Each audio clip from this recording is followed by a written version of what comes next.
Bottle ಒಳಗೆ ಎಲೆಗಳನ್ನು ಹಾಕಿ water ನೀರನ್ನು ಹಾಕಿ ಅವುಗಳ ಮುಚ್ಚಳ ಮುಚ್ಚಿ ಬೆಳಕಿನಿಂದ ಬಾಟಲ್ ಬಿಡುದು ಸಣ್ಣ ಒಂದು ಎಲ್ ಇ ಡಿ ಹಾಕುತ್ತದೆ ಬಾಟಲ್ ಒಳಗೆ.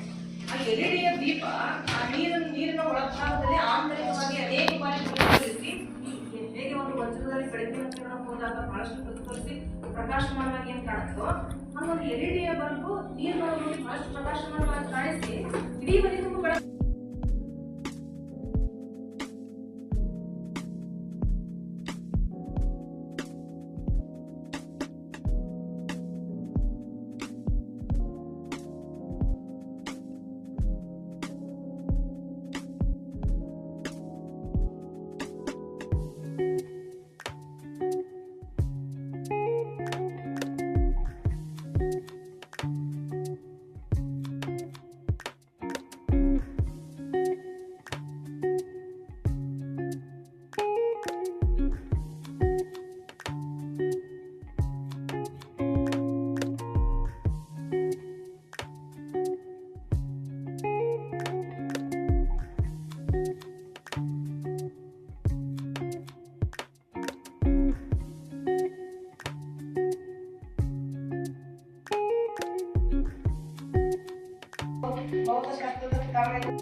ಮನ್ಯಾಗ ಏನ್ ಮಾಡ್ತಾರ, ಅರ್ಶಿನ ಸುರಿತಾರ, ಎಣ್ಣೆ ಕಾಸ್ತಾರ, ಹಚ್ತಾರ.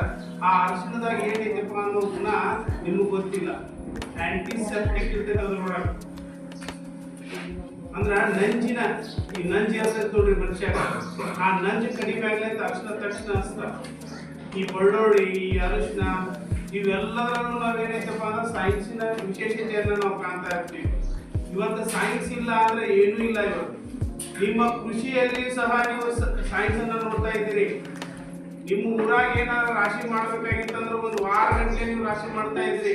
ಇವತ್ತು ಒಂದು ಮಷೀನ್ ಬಂದ್ರಿಂದ 1 ತಾಸು ನಿಮ್ದು ಹೊಲದ ರಾಶಿಯನ್ನ ಮಾಡಿ ಹೋಗ್ತಾ ಇದೆ. ಇವತ್ತು ನಾವು ಯಾರೂ ತಿಪ್ಪೆ ಗೊಬ್ಬರವನ್ನು ಬಳಸ್ತಾ ಇಲ್ಲ, ರಾಸಾಯನಿಕ ಗೊಬ್ಬರಗಳನ್ನ ಬಳಸ್ತಾ ಇದ್ದೀವಿ. 6 ತಿಂಗಳಿಗೆ ಬರುವಂತ ಬೆಳೆಗಳನ್ನ ನಾವು 3 ತಿಂಗಳ 2 ತಿಂಗಳ ಬೆಳೆಗಳನ್ನ ಪಡೆಯಕತ್ತಿದ್ದೀವಿ. ನಮ್ಮ ಹೊಲಗಳಿಗೆ ನಾವು ಕಬ್ಬು ಹಚ್ಚಿದಾಗ ಇಡೀ ಹೊಲಕ್ಕೆ ನೀರನ್ನ ಹಾಕ್ತಾ ಇದ್ವಿ.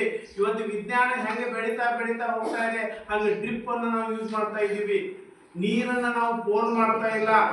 ಹೀಗೆ ಕೃಷಿ ಅಲ್ಲ, ಜೀವನದಲ್ಲಿ ಅಲ್ಲ, ಪ್ರತಿ ಹಂತದಲ್ಲೂ, ಪ್ರತಿ ಕ್ಷೇತ್ರದಲ್ಲೂ, ಪ್ರತಿ ನಡೆಯಲ್ಲೂ ನಾವು ವಿಜ್ಞಾನವನ್ನು ಮರಿಬಾರ್ದು. ಯಾವ್ದನ್ನು ನಾವು ಬಾಯಿ ಮಾತ್ರ ನಂಬುವಂಗಿಲ್ಲ. ಇದ್ದಾರೆ ವಿಜ್ಞಾನಗಳನ್ನ ಕಲ್ತ್ಕೊಡ್ರಿ, ನೀವು ನಿಮ್ಮ ಜೀವನದಲ್ಲಿ ಅಳವಡಿಸ್ಕೋರಿ ಅಂತ ಹೇಳ್ತೀನಿ. ಹಣ್ಣು ಬೀಳುತ್ತೆ, ಬಿದ್ದಿದ್ದ ಅದು ತಂಪಾಗಿರುತ್ತೋ, ಟೇಸ್ಟ್ ಆಗಿರುತ್ತೋ, ಯಾವಾಗಿರುತ್ತೋ ಬೆಳಕನ್ನ ತಗೊಂಡ ಬಿತ್ಕೊಂಡ್ಬಿಡ್ತೀವಿ. ಆದ್ರೆ ಏನಂತಾನ ಹೇಳ್ತಾನ, ಏನ್ ಬಿತ್ತು ಅಂತ ಹೇಳಿ ಅಲ್ಲಿ ಬಿದ್ದಂತ ಹಣ್ಣನ್ನು ನೋಡ್ತಾನೆ.